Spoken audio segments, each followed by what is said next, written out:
Bước trong đêm khuya lạnh tìm về nơi chúng ta gặp nhau. Tìm được đâu ánh mắt trao nhau thẹn thùng.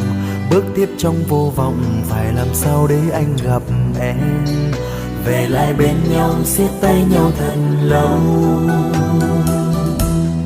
Khẽ nhắm đôi mi lại lòng vẫn chan chứa bóng hình em.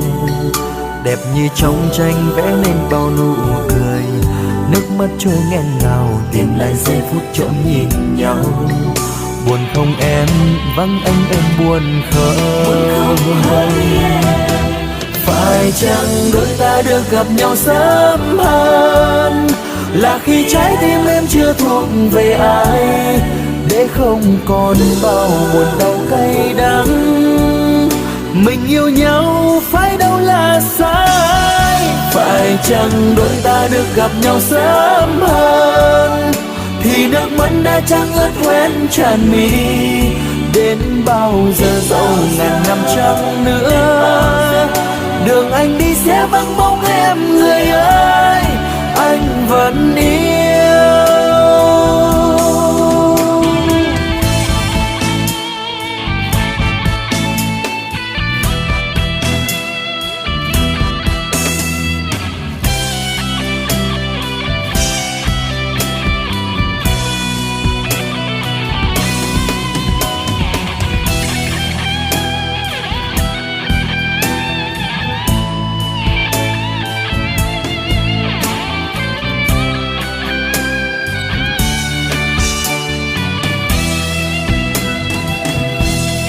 Khẽ nhắm đôi mi lại lòng vẫn chan chứa bóng hình em.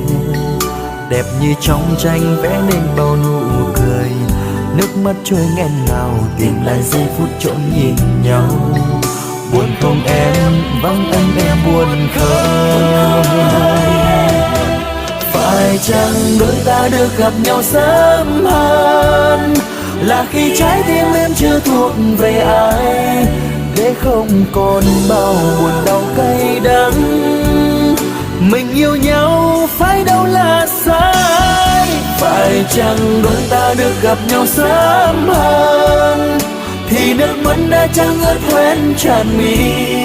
Đến bao giờ dẫu ngàn năm trăng nữa, đường anh đi sẽ vắng bóng em người ơi, anh vẫn yêu. Phải chăng đôi ta được gặp nhau sớm hơn, là khi trái tim em chưa thuộc về ai, để không còn bao buồn đau cay đắng. Mình yêu nhau phải đâu là sai. Phải chăng đôi ta được gặp nhau sớm hơn, thì nước mắt đã chẳng ướt hoen tràn mi. Đến bao giờ dẫu ngàn năm trăng nữa, đường anh đi sẽ vắng bóng em người ơi.